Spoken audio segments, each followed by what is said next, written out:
తెగిపోను, వాళ్ళ బ్యాటరీలు బద్దలైపోను, వాళ్ళ లాఠీలు పుచ్చిపోను. ఇప్పుడు అబ్బని అమ్మని తలుచుకునే బదులు అప్పుడే అసలు జరిగింది పోలీసు వాళ్ళకి చెప్పి ఉండొచ్చు కదా. ఏంటి చెప్పేది? అక్కడ జరిగిందంతా పోలీసులు ఆరా తీసేవారు, అంజలి పరువు పేపర్కి ఎక్కేది. ఓహో, ఆవిడ గారి పరువు కోసం నీ బాడీ బెండ్ తీసినా పర్వాలేదు. నెమ్మదిగా పెట్టవే.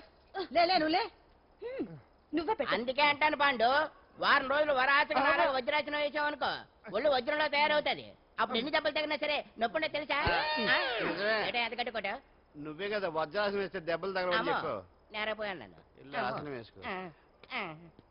దెబ్బలు బాగానే తగిలి బొబ్బట్లా ఉన్నాయి బామ్మ. అందుకే దెబ్బకు దెబ్బ, అబ్బకు అబ్బ, రక్తానికి రక్తం. నిన్ను అన్యాయంగా కొట్టించిన అంజలి మీద నేను పగ తీర్చుకుంటా. దెబ్బలు పాండు వెళ్తే నొప్పులు నువ్వు పడతాయంటరా. ఇక్కడ దెబ్బ ఎవరిదైనా నొప్పి, పగ ఎవరిదైనా ప్రతీకారం ఒకటి. అందుకే దాన్ని అంత స్ఫూర్తిగా తెలుసుకోవడం వెరైటీ. నువ్వు రాత్రిపూట నల్ల కళ్ళద్దాలు పెట్టుకొచ్చినప్పుడు చేసి నీ వెరైటీ అమృతాంజలి. అంజలి అడ్రస్ అక్కడ చెబుతా. ఎరా ఇదేనా? ఇదే అన్న అంజలి ఇల్లు. రారా మర్యాదగా ఉండే. ఆగండి, ఎవరు మీరు? ఏం కావాలి? ఉండా సున్నుండా పూతరేగలు అవన్నీ ఇక్కడ దొరకవు. స్వగృహ స్వీట్ స్టాల్ కదా. అది వాడి పేరు, నా పేరు పాండు. అంజలి గారు ఉన్నారా? ఉంటే ఇంత అర్ధరాత్రి ఆవిడ తెంపని. అంజలి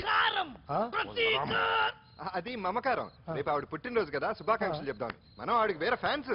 అవన్నీ రేపు పొద్దున్నే వచ్చి చెప్పుకోండి. ఇప్పుడు మాత్రం ఇక్కడ ఉండకూడదు, మా ఉద్యోగాలు పోతాయి. వెళ్ళండి బాబు వెళ్ళండి. చూడు, నీ మూలనే గెంటేశాడు. పుట్టినరోజు శుభాకాంక్షలు భలే మేనేజ్ చేసావు పండనా. మేనేజ్ చేయడం ఏంట్రా, మనం వచ్చింది అందుకునే కదా. కొట్టించినందుకు ప్రతీకారం. చవరక ప్రతీకారం లేదు, గొడ్డుకారం లేదు. తెల్లవారుజామునే ఫస్ట్ అంజలికి శుభాకాంక్షలు మనమే చెప్పాలి. అంటే తెల్లవారేంత వరకు మనం ఇక్కడే ఎంతసేపురా? ఇంకో 4-5 గంటలైతే తెల్లారిపోతుంది. 4-5 గంటలే. ఏమైంది?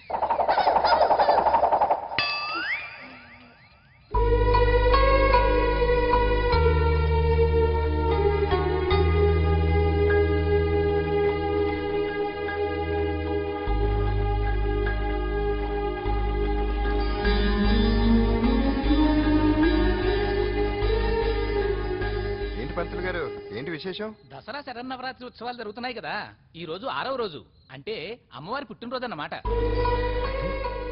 అంజలి పుట్టినరోజున అమ్మవారు కూడా పుట్టిందన్నమాట.